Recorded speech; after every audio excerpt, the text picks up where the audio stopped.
ఆ భరద్వాజ స్నేహితుడు పాంచాల రాజు వృషతుడు అని ఒక ఆయన. భరద్వాజుడు అంటే ద్రోణాచార్యుల వారి తండ్రి. ఆయన స్నేహితుడు పాంచాల దేశాన్ని పరిపాలించేవాడు వృషతుడు. ఆయన ఒకప్పుడు అలాగే అరణ్యానికి వెళ్ళి తపస్సు చేస్తున్నటువంటి సమయంలో ఆయనకి మేనక కనపడింది. ఆయన తేజస్సు స్ఖలనమైంది. ఆయన తెల్లబోయి దేవుటి మేనక కనపడినంత మాత్రాన నా తేజస్సు స్ఖలనం అవడమా, ఎంత దోషం ఇది, నా మనసు ఎందు ఎప్పుడు ఇలా కదలదే అని కాలి చేత కప్పాడు తేజస్సుని. కాలి చేత కప్పితే పుట్టినవాడు కాబట్టి ద్రుపదుడు అయ్యాడు. ఆ తేజస్సులోంచి పుట్టాడు ఆ పిల్లాడు. వీళ్ళందరూ కారణజన్ములు. వీళ్ళని ఈ తేజస్సులు భరించగలిగిన క్షేత్రములు లేవు కాబట్టి ఈశ్వరుడు వాళ్ళని అలాగే ఉత్పాదన చేసేశాడంతే. ఎందుకంటే కురుక్షేత్ర యుద్ధం నడిచి అధర్మం అంతా నశించిపోవాలంటే వీళ్ళు లేకుండా పాండవులకి అస్త్రబలం కలగదు. కలగాలంటే కృపాచార్యుడు రావాలంటే ద్రుపదుడు పుడితే తప్ప ఆ తరువాతి కాలంలో ద్రౌపదీదేవి రాదు. కాబట్టి ఈ ద్రుపదుడు పుట్టి తీరాలి. అందుకని వీళ్ళ ముగ్గురిని ఒక్క కాలంలో సృజింపబడేటట్టు చేశాడు. కొంతకాలం అయింది. ఈ ద్రోణాచార్యుల వారు కృపాచార్యుల వారి చెల్లెలైనటువంటి కృపిని వివాహం చేసుకున్నాడు. ఈ ద్రోణాచార్యుల వారికి కృపికి కలిపి అశ్వత్థామ జన్మించాడు. అశ్వత్థామ కామ క్రోధముల యొక్క కలయిక స్వరూపం. ఆయన ఆ అశ్వత్థామ చాలా ఉగ్రమైన పనులు చేశాడు మహాభారతంలో చిట్ట చివర. అటువంటి వాడు పిల్లవాడు కలిగాడు. ఈ చంటి పిల్లవాడికి త్రాగించడానికి పాలు కూడా లేనటువంటి స్థితిలో ఉండేవాడు. ఈయన ద్రోణాచార్యుల వారికి కూడా ఎంతసేపు కృపాచార్యుల వారిలాగే ధనుర్వేదం అంటే మహా ఇష్టం. ఆయన ధనుర్వేదం నేర్చుకుని అయ్యో పిల్లవాడు పుట్టాడు, ఈ పిల్లవాడికి గుక్కెడు పాలు కూడా లేవు, పరశురాముడు యజ్ఞం చేసి అందరికీ దానాలు చేస్తున్నట్ట బ్రాహ్మణులకి, వెళ్ళి నేను కూడా అక్కడ నిలబడితే వేదం చదువుకున్నవాడిని, ధనుర్వేదం వచ్చిన వాడిని కాబట్టి నాకు కూడా ఏమైనా దానం ఇస్తాడని చెప్పి ఆయన పరశురాముడి దగ్గరికి వెళ్ళాడు. ఆ పరశురాముడు ఈయన వంక చూసి అన్నాడు, కల ధనమెల్ల ముందర జగన్నుత విప్రులకిచ్చి వార్ధిమేఖల నిఖిలోర్వియంతయును కశ్యపుడన్మునికిచ్చితిన్ శరంబులును శరీర శస్త్రములు బొల్పుగనున్నవి వీనిలోన నీవలసిన వస్తువుల్ కొను ధ్రువంబుగనిచ్చద నీకు నావుడు. నా దగ్గర ఉండేటటువంటి భూమినంతటినీ కశ్యప ప్రజాపతికి ఇచ్చేశాను. 21 మార్లు క్షత్రుల్ని సంహరించడం వల్ల భూమండలం అంతా నాదైపోయింది. నాదైపోతే ఈ భూమండలాన్నంతటినీ కశ్యప ప్రజాపతికి ఇచ్చాను.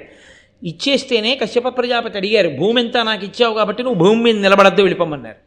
ఇప్పుడు కొత్తగా నిలబడ్డానికి భూమి కావలసింది.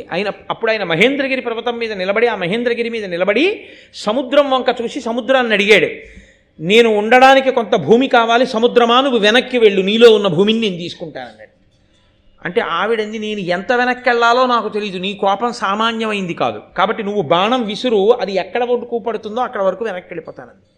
కాబట్టి ఆయన ఎంతవరకు కోరుకున్నాడో అంతవరకు సముద్రం వెనక్కి విడితే వచ్చిన భూములు కాబట్టి అవి పరశురామ భూములు అంటారు వాటిని.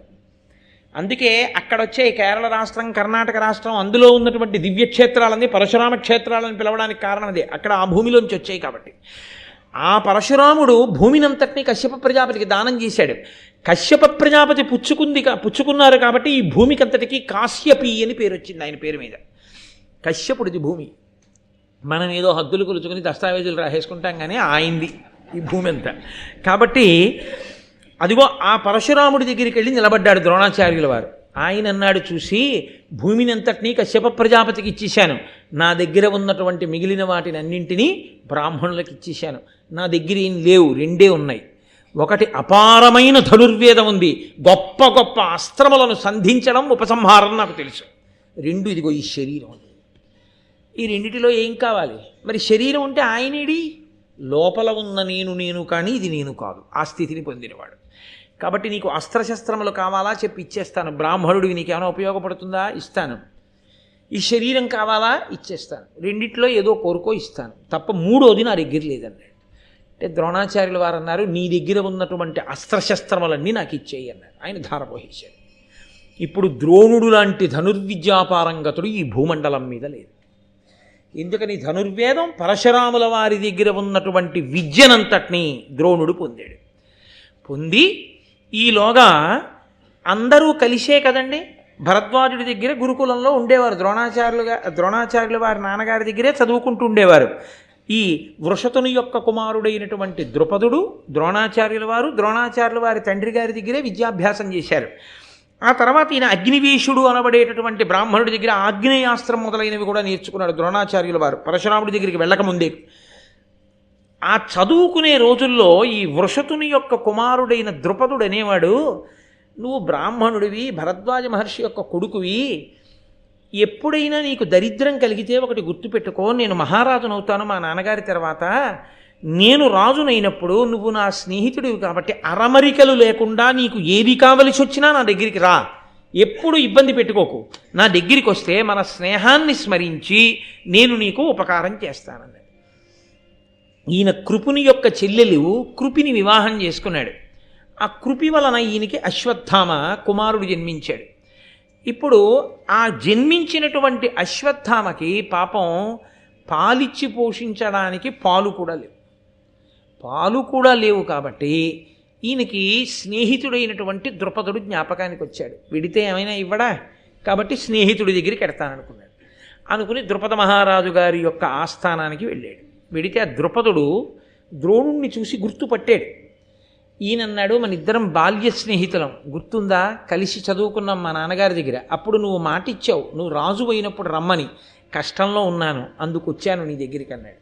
అంటే ద్రుపద మహారాజు అన్నాడు, కొలది ఎరుంగకిట్టి పలుకంతకుగాదు నాకనన్ పలుకు తనంబునన్ పలుకబాడియే నీ సఖినంచో పేద విప్రులకును ధారిణీషులకు పోలగ సఖ్యము సంభవించునే పలుకగ వేగ పొమ్మకట పారుడు సంగడి కాక ఎందునన్.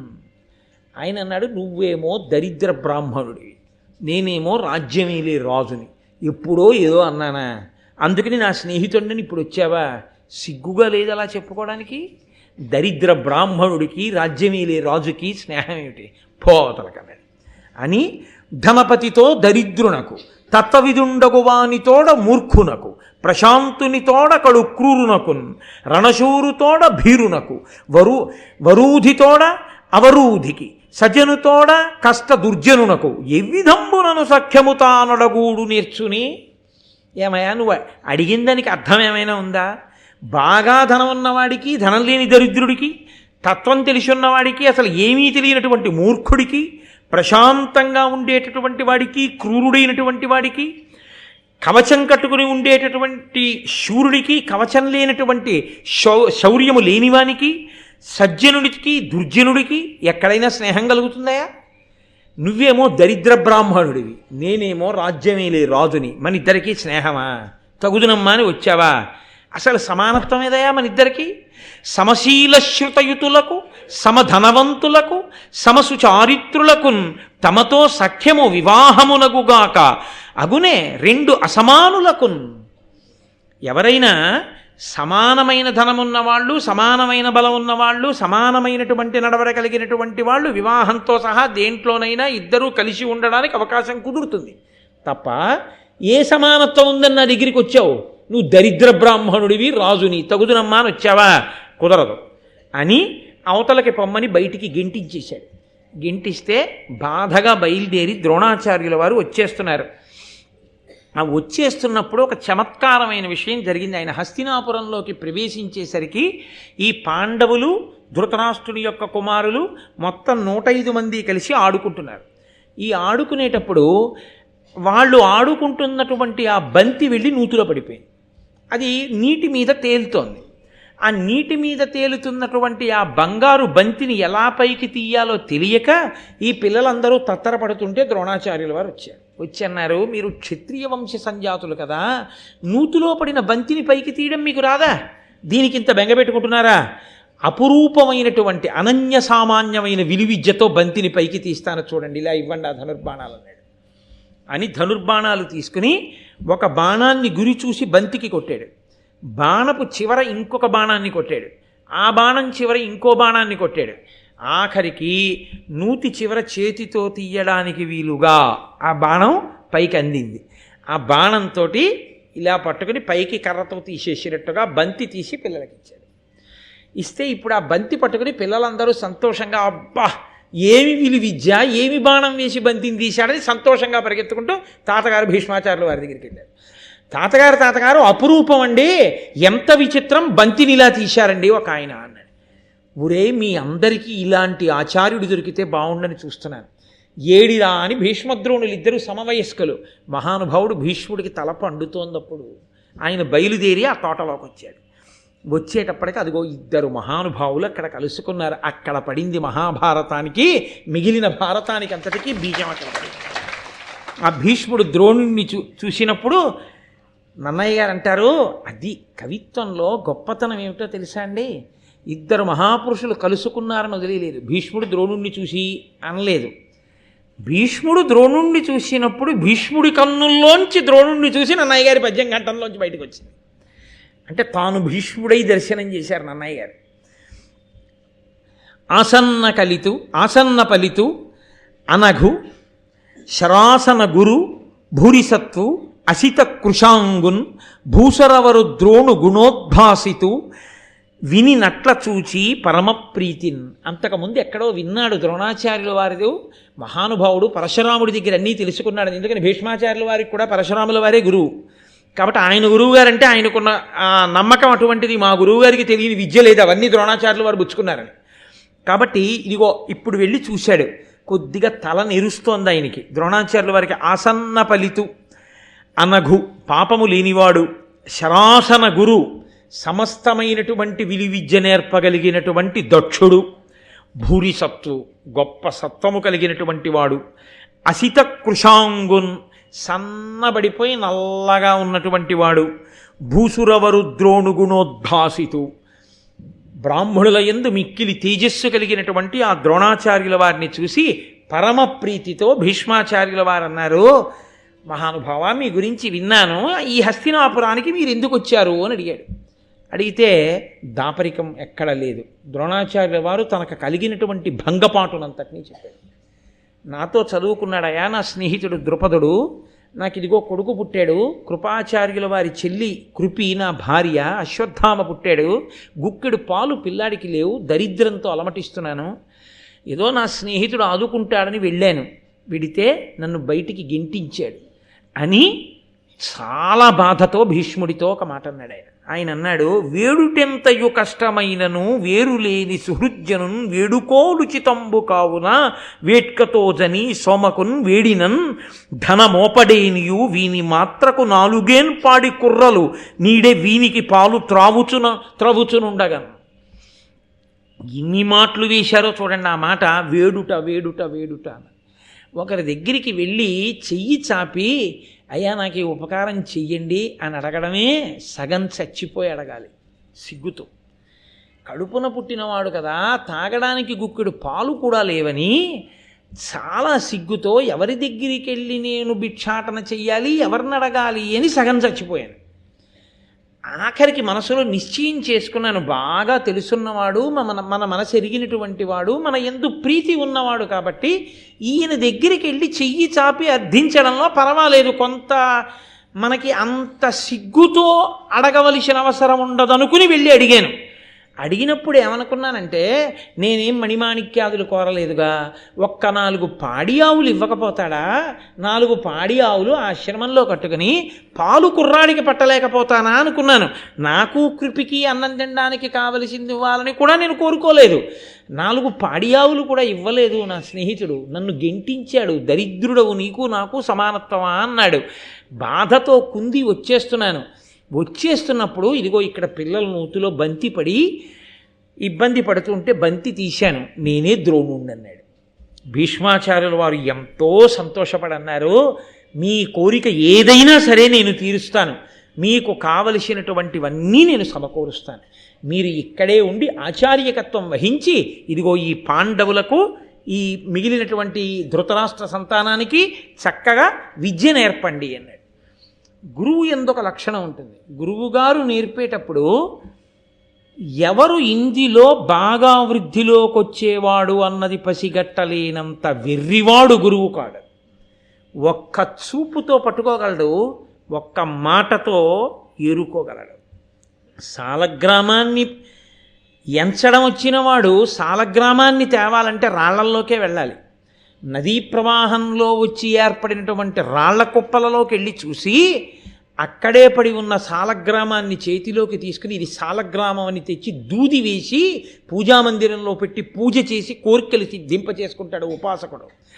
ఉపాసకుడు రాళ్లలో సాలగ్రామాన్ని ఎలా పట్టుకోగలడో అలా గురువు శిష్యులలో జిజ్ఞాసువైన వాణ్ణి పట్టగలడు. అలా పట్టి ఎవడి యందు తాను ఎక్కువ దృష్టి పెట్టాలో చూడగలడు. అందుకే గురువుగారి ఐశ్వర్యం కేవలం బిడ్డలకు మాత్రమే చెందదు. లోకంలో ఏ తండ్రి అయినా తాను సంపాదించిన సంపాదన చిట్ట చివరి బిడ్డలకు ఇచ్చేస్తాడు, ఇవ్వక్కర్లేదు. ఆ తండ్రి శరీరం పడిపోయిన తర్వాత బిడ్డలకు వెళ్ళిపోతుంది. కానీ ఒక్క గురువుగారు మాత్రం తాను కష్టపడి శాస్త్రములను అధ్యయనం చేసి కష్టపడి నేర్చుకున్న విద్యనంతటినీ ఎవరికి పంచి ఇచ్చేస్తాడో తెలుసా అండి? కడుపున పుట్టిన కొడుకు కన్నా జిజ్ఞాసువైన శిష్యుడే గురువుకి ఎక్కువ. ఆ శిష్యునికి ఇస్తాడు. ఆ శిష్యుడు నేర్చుకుని వృద్ధిలోకి వస్తుంటే ఎంత సంతోషం! అర్జునుడు చెలరేగి అస్త్ర సంపదతో బాణాలు వేస్తుంటే ఇన్ని మార్లు పొంగిపోయారో వచ్చేడివాడు ఫల్గుణుడు కాననవశ్యము గెలుతూ మనంగా రాదు అంటూ ఆ అస్త్ర విద్యతో అర్జునుడు ప్రకాశిస్తుంటే ఎంత పొంగిపోయాడో ద్రోణాచార్యుల వారు. శిష్యుడు కూడా అటువంటి వాడే. పొరపాటున కూడా మా గురువుగారు బాణం వేయకుండా మాత్రం నేను ఆయన మీద బాణం వేయను. ఆయన బాణం వేస్తే చూద్దాం, అప్పటి వరకు వద్దు. ఎప్పుడైనా యుద్ధభూమిలో తిరగవలసి వచ్చినా గురువుగారి రథం ఎప్పుడు నా కుడి భుజం వైపు ఉండాలి, కానీ గురువుగారి రథం పొరపాటున కూడా ఎడం భుజం వైపుకి రాకూడదు. మహానుభావుడు, అస్త్ర విద్య నేర్పినవాడు, గురువు గురువే అని గురువుగారిని అంత గౌరవించినవాడు అర్జునుడు. ఇవాళ ఇన్నాళ్ళు చెప్పిన మహాభారత ప్రసంగం ఒకెత్తు, ఇవాళ చేసిన ప్రసంగం ఒకెత్తు. ఎందుకో తెలుసా అండి? ఇవాళ మహానుభావుడైన ద్రోణుడు పుట్టాడు. ఇవాళ మహానుభావుడైన కృపాచార్యుల వారు పుట్టారు. మహానుభావుడైన ద్రోణుడు ఆచార్యకత్వానికి సిద్ధపడుతున్నాడు. ద్రోణుని గొప్పతనం ఏమిటో తెలుసా అండి? భారతదేశం గర్వించదగిన మహాపురుషుడు. మన దౌర్భాగ్యం కొద్దీ ఇవాళ మన పిల్లలకి ద్రోణాచార్యుల వారి గురించి కూడా తెలియకుండా ద్రోణాచార్యుల వారు అనేటప్పటికీ మన పిల్లలకి నేర్పింది ఏమిటంటే ఏకలవ్యుడు బొటనవేలు పక్షపాతంతో తీసుకున్నవాడని నేర్పాం మనం, అంతే తప్ప ద్రోణుడి గొప్పతనం ఏమిటో మనం ఎప్పుడూ చెప్పట్లేదు పిల్లలకి. ఒక్క ద్రోణాచార్యుల వారు భారతదేశంలో హస్తినాపురంలో ఉన్న కారణం చేత ఆయన దగ్గర చదువుకోవాలని కిరాతుల దగ్గర నుంచి ప్రపంచపటంలో ఉన్న అన్ని దేశాల నుంచి ఆయన దగ్గరికి వచ్చి విలువిద్య నేర్చుకునేవారు. ప్రపంచపటం మొత్తం నుంచి ఆయనకి ధనుర్వేదంలో శిష్యుడు కానివాడు లేడు. ఎవరి వరకో తెలుసా అండి? దుర్యోధనుడి పక్షంలో ఉండి అర్జునుడిని తెగటార్చాలని ప్రయత్నం చేస్తున్నటువంటి కర్ణుడికి కూడా విలువిద్య ద్రోణాచార్యుల వారే నేర్పారు. తన కొడుకు సరి అయిన బుద్ధి కలిగినవాడు కాడు అని తెలుసుకుంటే బ్రహ్మాస్త్రం తాలూకా ఉపసంహారం చెప్పకుండా బ్రహ్మాస్త్రం ఉపదేశం చేసి వదిలేశారు. అదే అర్జునుడు సద్బుద్ధి కలిగిన వాడు అనుకుంటే తనకున్న విద్యనంతటినీ అర్జునుడికి ధారపోసేశాడు. తప్ప తన కొడుకుని కూడా వృద్ధిలోకి తెచ్చుకుందామని రహస్యంగా పిలిచి కొడుకుకి కూడా ఎన్నడూ పాఠాలు చెప్పుకోలేదు ఆయన. తన దగ్గరికి వచ్చి వినయంతో నిలబడిన వాళ్ళందరికీ అంతగా విద్యను ఇచ్చాడు. అటువంటి వాడు ఏకలవ్యుడికి ఎందుకు ఇవ్వలేదు? అది ఏకలవ్యుడి ఆఖ్యానం వచ్చినప్పుడు మీరు విందిరుగాన ఉపాఖ్యానం వచ్చినప్పుడు. కాబట్టి ఇప్పుడు అటువంటి మహానుభావుడైనటువంటి ద్రోణాచార్యుల వారి దగ్గరికి వీళ్ళందరూ శిష్యరికానికి వచ్చి కూర్చున్నారు. కూర్చుంటే ఇందులో ఇంతమంది కూర్చున్నారు. హస్తినాపురంలో బంధు బంధు బంధు ఈ 105 కాదు, ఇంకా చాలామంది కూర్చున్నారు. వీళ్లలో నేను అసలు నాకున్న అస్త్ర విద్యనంతటినీ ఎవరికి ఇవ్వాలి? ఎందుకో తెలుసా అండి? వంశ పరంపర ఎలా కొనసాగుతుందో గురు పరంపర అలా కొనసాగాలి. సదాశివ సమారంభాం శంకరాచార్య మధ్యమాం అస్మదాచార్య పర్యంతాం వందే గురు పరంపరాం. నా వంశము, నా తర్వాత నా కొడుకు ఉండాలి, నా కొడుక్కో కొడుకు ఉండాలి, కొడుక్కి ఓ 10 మంది కొడుకులు, వాళ్ళకో 20 మంది కొడుకులు, అలా తామర తంపరగా ఆ వంశం పెరుగుతూ ఉండాలి. గురువుల యొక్క ఆ స్థితి కూడా గురువుగారి తర్వాత గురువు, గురువుగారి తర్వాత గురువు, అది ఆగిపోకూడదు ఎప్పుడు. అది ఆగిపోయిందనుకోండి కుదరదు. అందుకే గురువు ఎల్లకాలముల యందు శరీరంతో ఉండలేడు. గురువు శరీరం పడిపోతుంది ఎప్పుడప్పుడు. ఎందుకంటే అది కూడా శరీరమే, కాలంలో వెళ్ళిపోతారు గురువుగారు. గురువుగారు వెళ్ళిపోతే గురువుగారితో గురువుగారి విద్య వెళ్ళిపోకూడదు. గురువుగారు వెళ్ళిపోయినా గురువుగారి విద్య ఉండిపోవాలి. గురువుగారు వెళ్ళిపోయినా గురువుగారి హృదయం ఉండిపోవాలి. తాను బ్రతికున్నన్నాళ్ళు నిస్వార్థంగా ఎలా తాను శిష్యులకు అందించాడో అలా మళ్ళీ గురువుగారి హృదయాన్ని బుచ్చుకొని గురువుగారి దగ్గర నేర్చుకున్నటువంటి విజ్ఞానాన్ని లోకానికి వెదజల్లగలిగినటువంటి వాడు ఇంకొకటి పుచ్చుకోవాలి. మేఘం వచ్చి వర్షిస్తుంది, వర్షించిన నీరు ఎక్కడో ఒక్కచోట ఉండిపోయిందనుకోండి, కుదరదు. నదిగా ప్రవహించి వెడుతూ ఉండాలి. అందుకే గురువు తర్వాత గురువు ఉండాలి, లేకపోతే వంశాలకు ఎలా అందుతుంటుంది ఆ జ్ఞానం? అందుకే గురువు నిస్వార్థపరుడై అందించేస్తాడు. అది విజ్ఞానం అయితే ప్రబోధంగా వెడుతుంది. ధనుర్వేదం అయితే దుష్టుల్ని ఖండించి శిష్టుల్ని రక్షించి లోకమునందు ధర్మం నిలబెట్టడానికి పనికొస్తుంది. ఇప్పుడు లోకమునందు ధర్మం నిలబెట్టడానికి కావలసిన ఒక సుక్షత్రియుణ్ణి, ఒక మహాపురుషుడు తయారు కావాలంటే ద్రోణుడు లేకపోతే తయారు కాడు. ఆయన ఎంత ఇంద్రుడి యొక్క కుమారుడైనా సరే. ఇక్కడికి వచ్చేటప్పటికి మాత్రం గురువుగారు ఉండవలసిందే. సాక్షాత్ కైలాస శంకరుడే కాలటి శంకరుడిగా వచ్చిన గోవింద భగవత్పాదాచార్యుల వారి పాదములను పట్టుకుని నమస్కారం చేసి గోవింద భగవత్పాదుల్ని గురువుగా స్వీకరిస్తేనే ఆయన శంకరాచార్యుల వారైనా సరే సదాశివ సమారంభాం శంకరాచార్య మధ్యమాం గురువుని స్వీకరించవలసి వచ్చింది.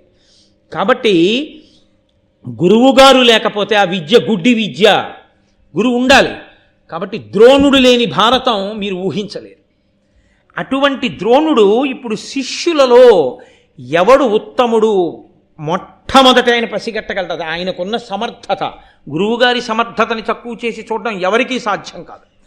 కాబట్టి ఇప్పుడు ఆయన పిల్లలందరినీ కూర్చోపెట్టి అన్నాడు, మీ అందరికీ నేను ఇప్పుడు విలువిద్య నేర్పిస్తాను, ధనుర్వేదం నేర్పిస్తాను. అందరికీ బాణాలు వేయడమే కాదు, ఈట విసరడం ఒకడికి, ఖడ్గ విద్య ఒకడికి, గదాయుద్ధం ఒకడికి, ఇంతమందికి ఇన్ని నేర్పాడండి మహానుభావుడు. నేర్పుతాను, నా కోరిక మీలో ఎవరు తీరుస్తారు అని అడిగాడు. అంటే నేర్చుకునే వాళ్ళేనా? గురువుగారికి ఏదైనా అవసరం ఉందంటే అసలు అది ఏమిటి గురువుగారు అని కూడా అడగకుండా మనం తీర్చలేని కోరిక గురువుగారు అడుగుతారా? ఒకవేళ మనం గురువుగారి కోరిక తీరిస్తే మన శక్తే. గురువుగారి అనుగ్రహంతోనే గురువుగారి కోరిక తీర్చాలి. గురువుగారి అనుగ్రహం లేకుండా గురువుగారి కోరిక ఎలా తీరుస్తావు?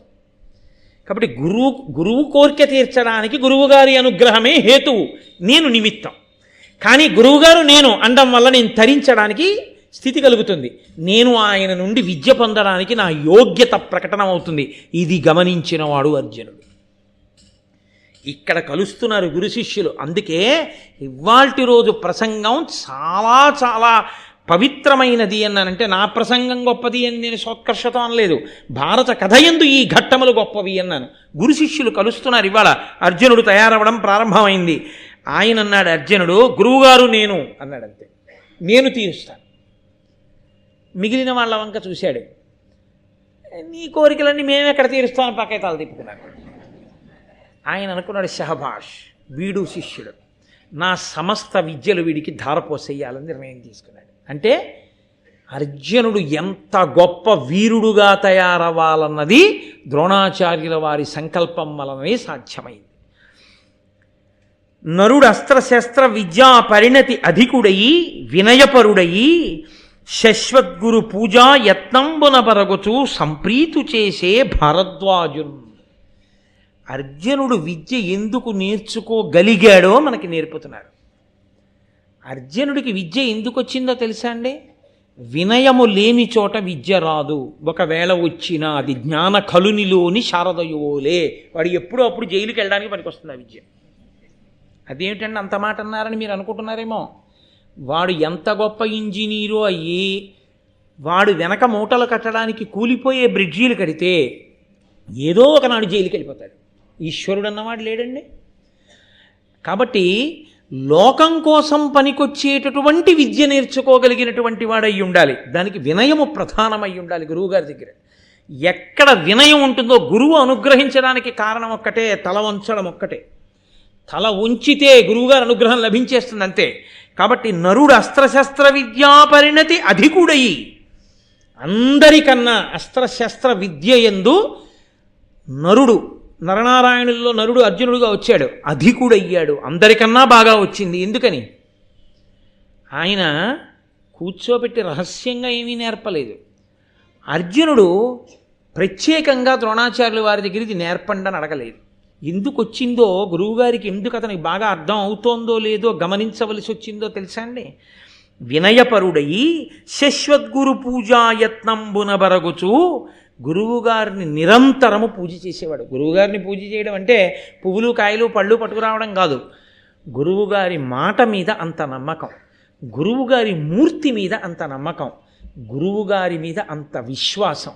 ఈ గురువుగారి లేనినాడు మా జీవితాలు ఎక్కడుంటాయి అంధకార బంధురమని అంత ప్రీతి, అంత భక్తి కలిగి ఉండడం తప్పించి గురువుగారికి ఏం పట్టుకెడతారండి? ఆయన నిత్యతృప్తుడు. నిత్యతృప్తుడు కానివాడు గురువుగారు ఎలా అవుతాడు అసలు? కాబట్టి అటువంటి గురువు సంప్రీతి చెందాడు అర్జునుడితో. ఎందుకంటే ఆయనకి శిష్యుని పట్ల ఉన్నటువంటి పూజ్యభావన అటువంటిది. ఆ వినయము చేత అర్జునుడు చక్కగా గురువు దగ్గర నేర్చుకుంటున్నాడు. దీనికి తోడేమైందో తెలుసా అండి? ఒక్క సంఘటన చాలా గొప్పగా కలిసి వచ్చింది. నేను అందుకే చెప్తుంటాను, అసలు అర్జునుడు ద్రోణుడు కలుసుకున్న ఘట్టాన్ని ఎవరు నేర్చుకోవాలి అంటే స్కూల్లో చదువుకునే పిల్లలు నేర్చుకోవాలి. తప్పకుండా తెలుసుకోవాలి ఈ ఘట్టాన్ని. అందరికీ పాఠం నేర్పుతున్నాడు ఆయన, అందరినీ కూర్చోపెట్టి నేర్పుతున్నాడు. అందరినీ కూర్చోపెట్టి నేర్పేటప్పుడు కొత్తగా అర్జునుడిని కూర్చోపెట్టుకుని ఆయన ఎప్పుడూ ఏమీ నేర్పలేదు.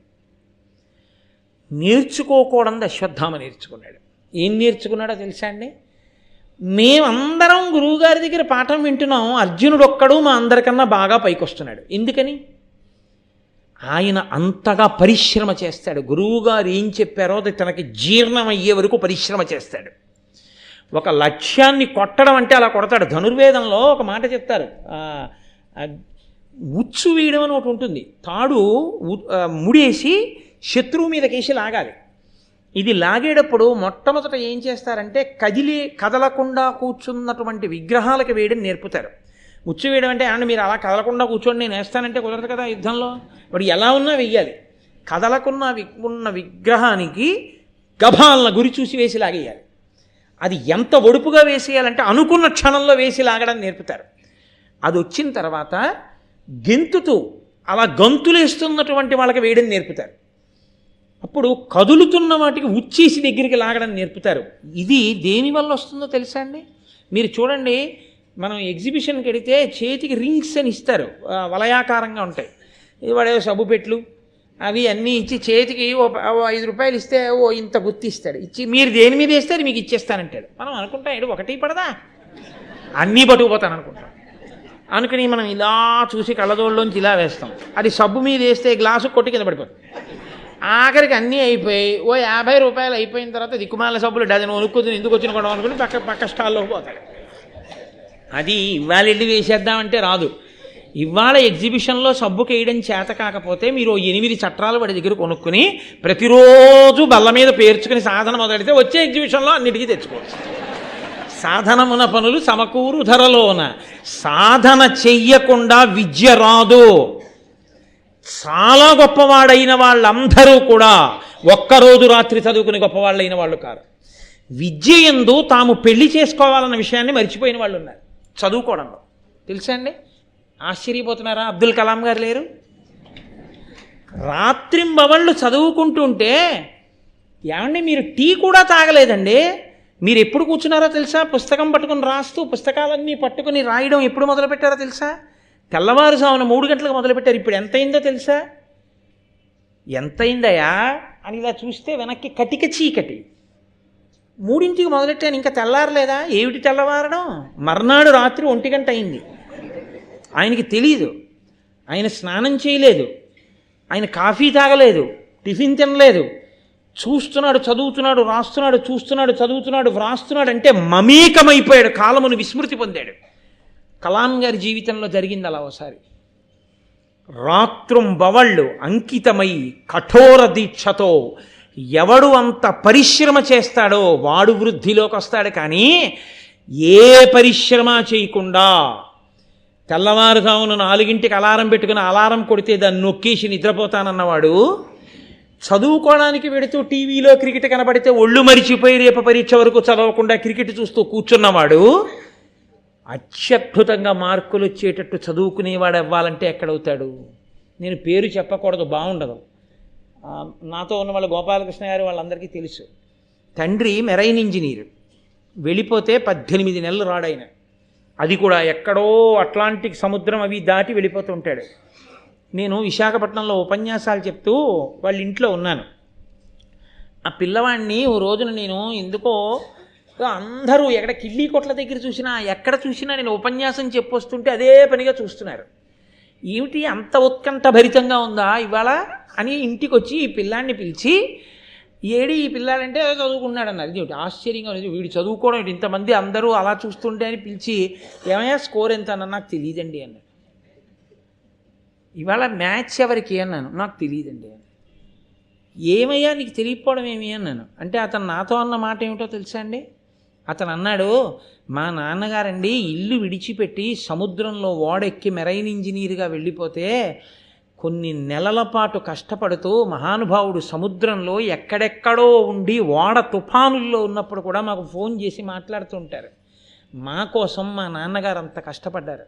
మా నాన్నగారు సముద్రం నుంచి తిరిగి ఇంటికి వచ్చేటప్పటికి, నాన్నగారండి నేను ఐఐటి సెలెక్ట్ అయిపోయాను, ఆర్ఈసీలు సెలెక్ట్ అయిపోయాను, ఎంసెట్లోనూ మంచి ర్యాంక్ వచ్చింది, నాన్నగారు నన్ను మీరు ఎందులో జాయిన్ చేస్తారని నేను అడిగిన నాడు మా నాన్నగారు పడిన కష్టం అంతా మర్చిపోతారు. అందుకే నేను ఒట్టు పెట్టుకున్నానండి, నేను మళ్ళీ అటువంటి స్థితిని పొందే వరకు దేనిని చూడను అని నిర్ణయం చేసుకున్నాను, నేను టీవీ చూడనండి అన్నాడు ఆ పిల్లడు. నేను తెల్లబోయాను. మీకు నేను యథార్థం చెప్తున్నానండి. గోపాలకృష్ణ గారికి తెలుసు, ఇందులో చాలామందికి తెలుసు, ఎవరో కూడా పిల్లాడు. అతను అకస్మాత్తుగా ఓ రోజున విజయవాడ కనకదుర్గమ్మ ప్రసాదం పట్టుకుని నా దగ్గరికి వచ్చాడు నమస్కారం పెట్టడానికి. ఏమయ్యా ఇదేమిటి ఇంత ప్రసాదం పట్టుకుని వచ్చావు అన్నాను. అంటే వాళ్ళ అమ్మగారు కూడా వచ్చారు. ఏమమ్మా ఏమిటి విశేషం అన్నాను. అంటే ఆవిడ అన్నారు, మా అబ్బాయికి ఆర్ఈసీల్లో ఐఐటీల్లో అన్నింటిల్లో ర్యాంకులు వచ్చేసాయండి అన్నారు. అసలు ఆ తండ్రి ఆనందానికి అవధి లేదు. ఇప్పుడు ఆ పిల్లాన్ని తీసుకెళ్ళి దక్షిణ భారతదేశంలో ఒక ప్రఖ్యాతమైనటువంటి కాలేజీలో చదువుకుంటున్నాడు. అంత శ్రద్ధగా పరిశ్రమ చేశాడు కాబట్టి తండ్రి సంతోషించాడు, కొడుకు ఉన్నతిని పొందాడు. మా నాన్నగారు సంతోషించాలంటే నువ్వు క్రికెట్ చూసుకుంటే నువ్వెక్కడ ఐఐటీకి పెడతావు? అందరూ ఐఐటీలు చదువుదామని అనుకోవచ్చు, అందరినీ ఐఐటీలకు పంపించేసే స్కూల్ని బోర్డులు ఉండొచ్చు, కానీ అందరూ ఐఐటీలకు వెళ్ళరు. ఎవరు వెడతారు? కఠోర పరిశ్రమ ఎవడు చేయగలడో వాడు వెళ్తాడు తప్ప. గురువుగారు చెప్పడం స్కూల్లో కూర్చోబెట్టి 40 మందికి పాఠం ఒక్కలా చెప్తారు. 40 మందిలో ఒకటే ఉంటుంది జాతి వజ్రం. దానికి టీచర్కి పేర్లు పెట్టడం పద్దులు పెట్టడం దానికి చేత కాదు. వాడు ఎంతో జాగ్రత్తగా విని ఇంటికెళ్ళి చదువుకుని మమేకమై ధారణ చేసి గుర్తుపెట్టుకొని అహర్నిశలు కృషి చేసి వాడు వృద్ధిలోకి వస్తాడు. అలా వృద్ధిలోకి వచ్చిన వాడున్నాడే వాడు ధన్యాత్ముడు. ఆ పరిశ్రమ లేనివాడు రాలేడు. వాడి దృష్టికోణం ఎప్పుడూ అలాగే ఉంటుంది, ఎప్పుడు ఎలా ఉండాలో అలాగే ఉండాలి. అందుకే బ్రహ్మచర్యాశ్రమం అంతా గురువుగారి దగ్గర కూర్చోబెట్టారు. సనాతన ధర్మంలో భిక్షాన్నం తిని గురుపత్ని పెట్టిన అన్నం తిని గురువుగారు చెప్పిన విద్య నేర్చుకోవడమే. బ్రహ్మచర్యంలో నువ్వేది నేర్చుకున్నావో అదే గృహస్థాశ్రమంలోనూ ఆ తర్వాత నీకు పెట్టుబడి. నువ్వు బ్రహ్మచర్యంలో నేర్చుకోనిది ఇంకా నీకు తర్వాత ఇవ్వటమటదు, అది పునాది. కాబట్టే మహానుభావుడు అశ్వత్థామకి కక్ష ఇంత వృద్ధిలోకి వస్తున్నాడని. గురువుగారి కొడుకైతే గురువుగారి విద్య అంతా వస్తుందా? గురువుగారి మనసు మెచ్చుకునేటట్టు గురువుగారు ఓ మాట చెప్పి వెళ్ళిపోతే అంత కఠోరమైన సాధన చేస్తే నీకు వస్తుంది. కాబట్టి వెళ్ళాడు అర్జునుడు. ఎప్పుడూ ఒక మాట చెప్పేవాడు, చీకట్లో మాత్రం అర్జునుడికి అన్నం పెట్టవద్దు అని చెప్పేవాడు, అన్నం వడ్డించి ఆయనకి. ఎందుకని? పగటిపూటే లక్ష్యాన్ని అలా కొట్టేస్తున్నాడు.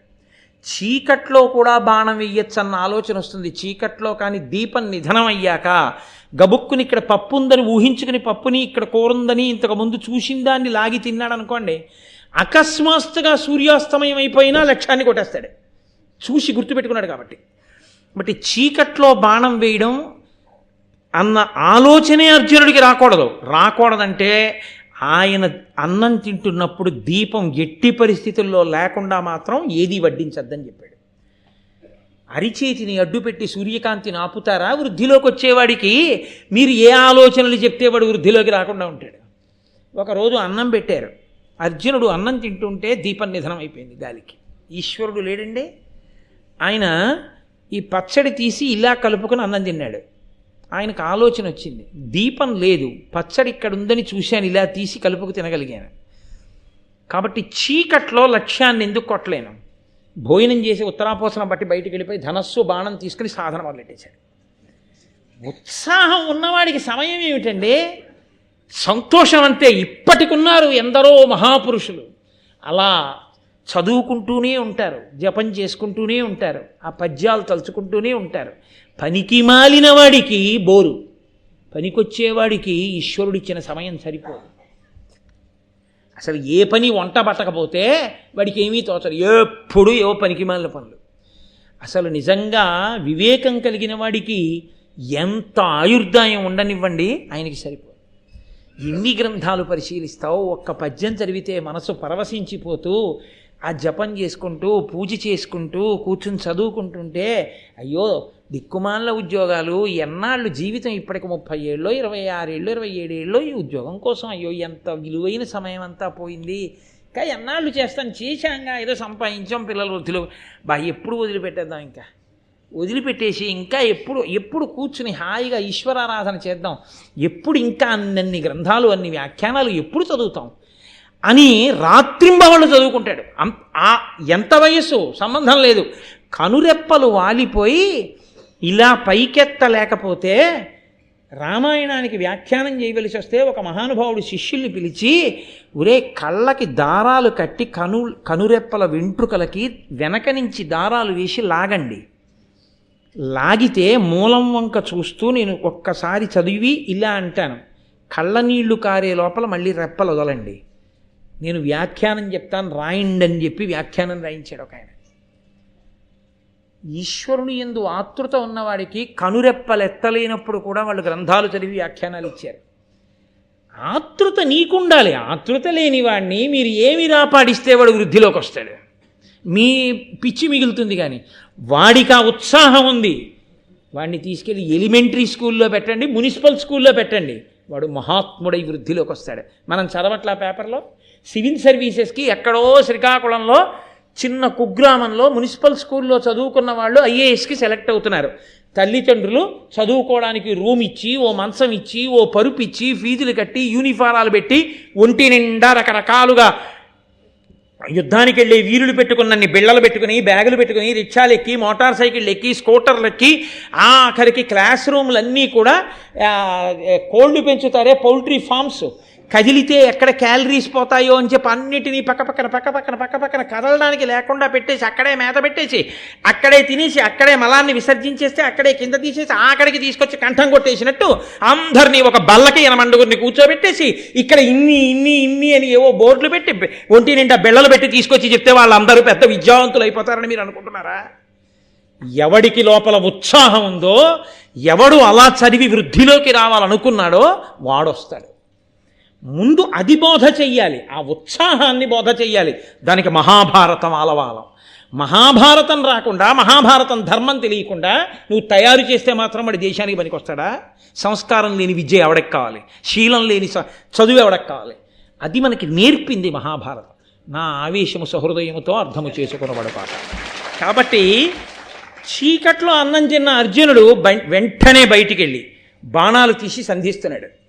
ఆ బాణముల యొక్క చప్పుడు వినపడుతోంది ద్రోణాచార్యుల వారికి, చమక్ చమక్ అని. ఆయన గబగబా బయలుదేరి వచ్చాడు. ఎక్కడున్నాడు యోగ్యుడైన శిష్యుడని గురువు తాపత్రయపడతాడు, అప్పచెప్పేయాలి. అందుకని ఆయన గబగబా వచ్చి చూసి కౌగలించుకున్నాడు అర్జునుడిని. కౌగలించుకుని, నాయన నీ చెప్పలేదే చీకట్లో బాణం వేయమని? అన్నం తినొచ్చి అందరూ పడుకున్నారా? నువ్వు ఒక్కడివి ఇలా విలువిద్య చేసి సంధించుకుని నువ్వే నేర్చుకుంటున్నావా? శహబాష్, నీకు ప్రమాణం చేస్తున్నాను రా. అతని అస్త్ర విద్యాభియోగమునకు ప్రియ శిష్య వృత్తికి పెద్ద మెచ్చి అన్న ధనుర్ధరులన్యులు నీకంటే అధికులు కాకుండునట్లుగాగా గరపుదు విలివిద్య ఘనముగానని పల్కి ద్వంద్వ సంకీర్ణ యుద్ధముల తెరగు రథ మహీ వాజి వారణములపై నుండి దృఢ చిత్ర సౌష్ఠవ స్థితులనేయ బహువిధ వ్యూహ భేదనోపాయములను సంప్రయోగ రహస్యాతిశయముగాగ గరపే అర్జునుడు దొంటి భార్గవుడు వింట నిట్టిడే అని పొగడంగా ఎల్లజనులు. ఏనుగు మీద నిలబడి, గుర్రం మీద కూర్చుని నిలబడి కూర్చుని 10 మందితో 100 మందితో 1000 మందితో ఒక్కడితో ఏ అస్త్రాన్ని ఎప్పుడు ఎలా ప్రయోగించాలో, ఎలా ఉపసంహారం చేయాలో, దేని మీద ఏది వెయ్యాలో, ఇలాంటి విద్యని నీకు నేను తీసుకొచ్చి కురిపించేస్తాను అర్జున. ఇదే సాధనతో క్రమశిక్షణతో నిలబడు, నిన్ను మించినటువంటి వీరుడు భరతఖండంలో ఇంకొకడు ఉంటాడు అని ఆ మాట అంటే అర్జునుడు పొంగిపోయి గురువుగారి పాదముల మీద పడి నమస్కారం చేశాడు. ఎక్కడ క్రమశిక్షణ ఉందో, ఎక్కడ సాధన ఉందో, ఎక్కడ తాపత్రయం ఉందో అక్కడ గురువుగారి అనుగ్రహం ఉంటుందని మనకి నిరూపణం చేస్తూ నన్నయ్య గారు మన పిల్లలకి ముందు మనం ఏది నేర్పాలో మనకి చక్కటి పాఠం పెద్దలకి పిల్లలకి కూడా చెప్తూ అత్యద్భుతమైన ఘట్టం ఇచ్చారు. గురు శిష్యులిద్దరూ గొప్ప స్థితిలో కలుసుకున్నారు. దయచేసి మీరు ఎవ్వరు ఒక్కరూ కూడా లేవద్దు. అత్యంత గొప్ప ప్రకటన ఒకటి మీకు చేస్తాను ఇవాళ. మంగళాశాసన పరై మదాచార్య పురోగమై సర్వైశ్చ పూర్వైరాచార్యై సత్కృతాయాస్తు మంగళం. మంగళం కోసలేంద్రాయ మహనీయ గుణాత్మనే చక్రవర్తి తనూజాయ సర్వభౌమాయ మంగళం. ఉమాకాంతాయ కాంతాయ కామితార్థప్రదాయినే శ్రీగిరీశాయ దేవాయ మలినాథాయ మంగళం. కరచరణకృతం వా కర్మవాక్కాయజం వా శ్రవణనైనజం వా మానసం వాపరాధం విహితం వా సర్వమేత్తక్షమస్వా శివ శివ కరుణాబ్ధే శ్రీ మహాదేవ శంభో. సర్వం శ్రీ ఉమామహేశ్వర పరబ్రహ్మార్పణమస్తు. స్వస్తి.